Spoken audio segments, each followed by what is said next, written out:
Hi friends, நாம கல்யாண வீட்லலாம் அல்வா சாப்பிட்டுப்போம். ரொம்ப டேஸ்ட்டாக இருக்கும். அது என்ன அல்வா நமக்கு தெரியாது. அது வெள்ளை பூசணி அல்வா தான். இந்த அல்வா செய்கிறது ரொம்ப ஈஸி. இதுக்கு தேவையான பொருளும் 4 தான்.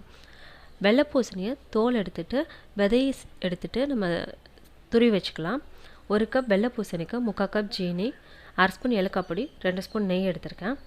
உங்களால் துருவ முடியலன்னா நீங்கள் மிக்சியில் போட்டு எடுத்துக்கலாம். ஆனால் வலுவலுன்னு ஆக்கிடாதீங்க. இப்போ பேனில் நம்ம எடுத்து வச்சுருக்க 1 கப் வெள்ளை பூசணியை சேர்த்துக்கலாம்.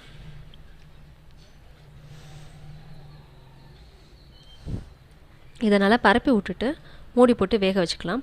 ஒரு 15 நிமிஷம் நம்ம சிம்மில் வச்சு வேக வச்சுக்குவோம்.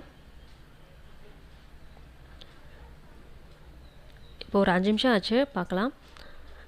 இதை லைட்டாக கிண்டி விட்டுக்கலாம், இல்லைனா அடி பிடிக்க சான்ஸ் இருக்குது. இது வேகிறதுக்கு நம்ம பாலோ தண்ணியோ சேர்க்க போகிறதில்ல. இந்த காயிலேருந்து வர தண்ணியிலே இது நல்லா வெந்துடும். நல்லா கலந்து விட்டுட்டு திரும்ப மூடி போட்டுடலாம். இதை தண்ணி காயின்னு சொல்லுவாங்க. இப்போ 10 நிமிஷம் ஆயிடுச்சு, பாருங்கள் எவ்வளோ தண்ணி வந்திருக்குன்ட்டு. திரும்ப நம்ம கலந்து விட்டுட்டு திரும்ப மூடி போட்டு வேக வச்சுக்கலாம்.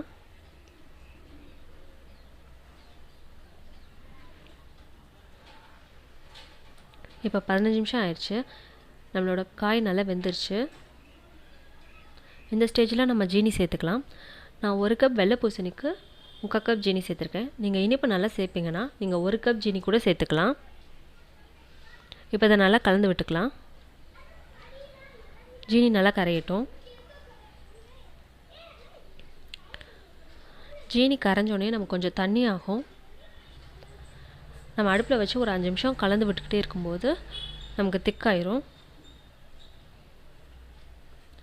இப்போ நம்ம எடுத்து வச்சுருக்க ஏலக்காய் பொடி சேர்த்துக்கலாம். இப்போ இதையும் கலந்துக்கலாம். நம்ம இதுக்கு எந்த ஃபுட் கலரும் சேர்க்கலை.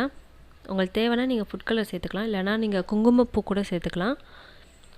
1 ஸ்பூன் நெய் சேர்த்துக்குவோம். நான் நேச்சுரலாகவே இது இந்த கலரே நல்லாயிருக்குன்னு சொல்லிட்டு நான் எந்த கலரும் சேர்க்கலை. பாருங்கள், நம்ம சேர்த்த 4 இன்க்ரீடியன்ஸ்லேயே இதோட கலர் நல்லா மாறிடுச்சு. நெய்யை நல்லா மிக்ஸ் பண்ணி விட்டுக்கலாம்.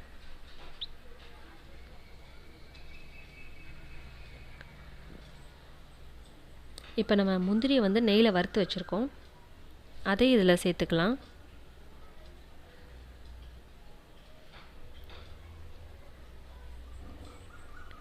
இப்போ இதே நம்ம கலந்து விட்டுக்குவோம். நம்மளோட அல்வா ரெடி ஆயிடுச்சு. பேனில் ஒட்டவே இல்லை.